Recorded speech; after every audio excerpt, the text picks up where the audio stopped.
What's up mga kayelo? May napanood nga pala akong isang vlog na sinubukan nila yung RS8 na engine oil. Ngayon dumating na yung order natin guys, RS8. Ayan, susubukan natin kung talaga bang maganda yung performance. So tara, samahan nyo ako mag-change oil.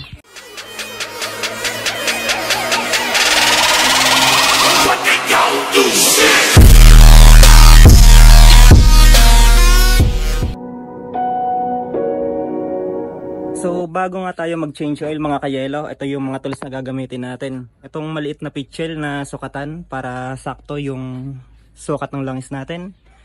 Then meron tayong ganito. At syempre yung langis hindi mawawala. And then yung 17mm na pangkalas.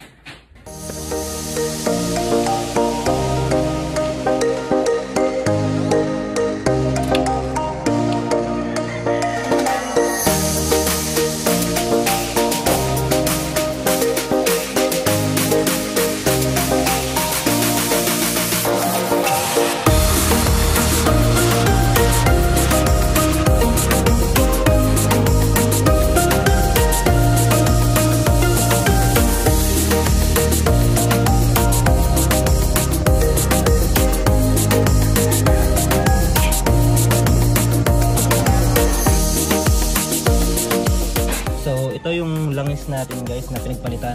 Sa mga gustong makaalam ay Shell Advance yung ginamit kong langis dito. Medyo maganda pa naman siya, kaso para matesting natin yung performance ng RS8, so mag-change oil na rin tayo.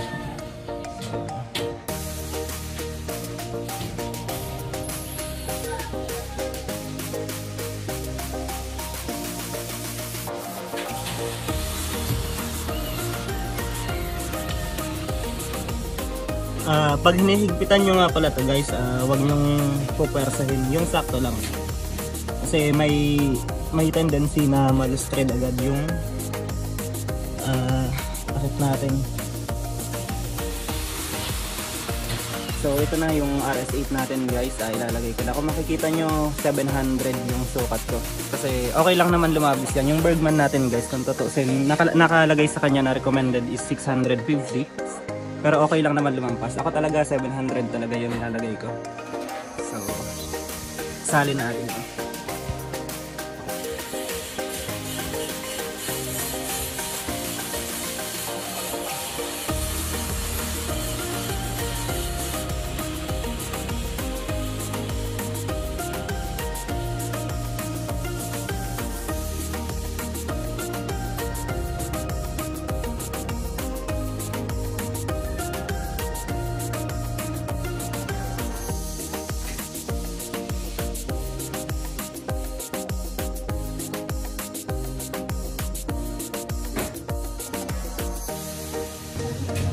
So yun guys, pagkatapos nating mag-change oil, syempre kailangan nating i-reset si Bergman. So para ma-reset, kailangan nating i-hold yung select button.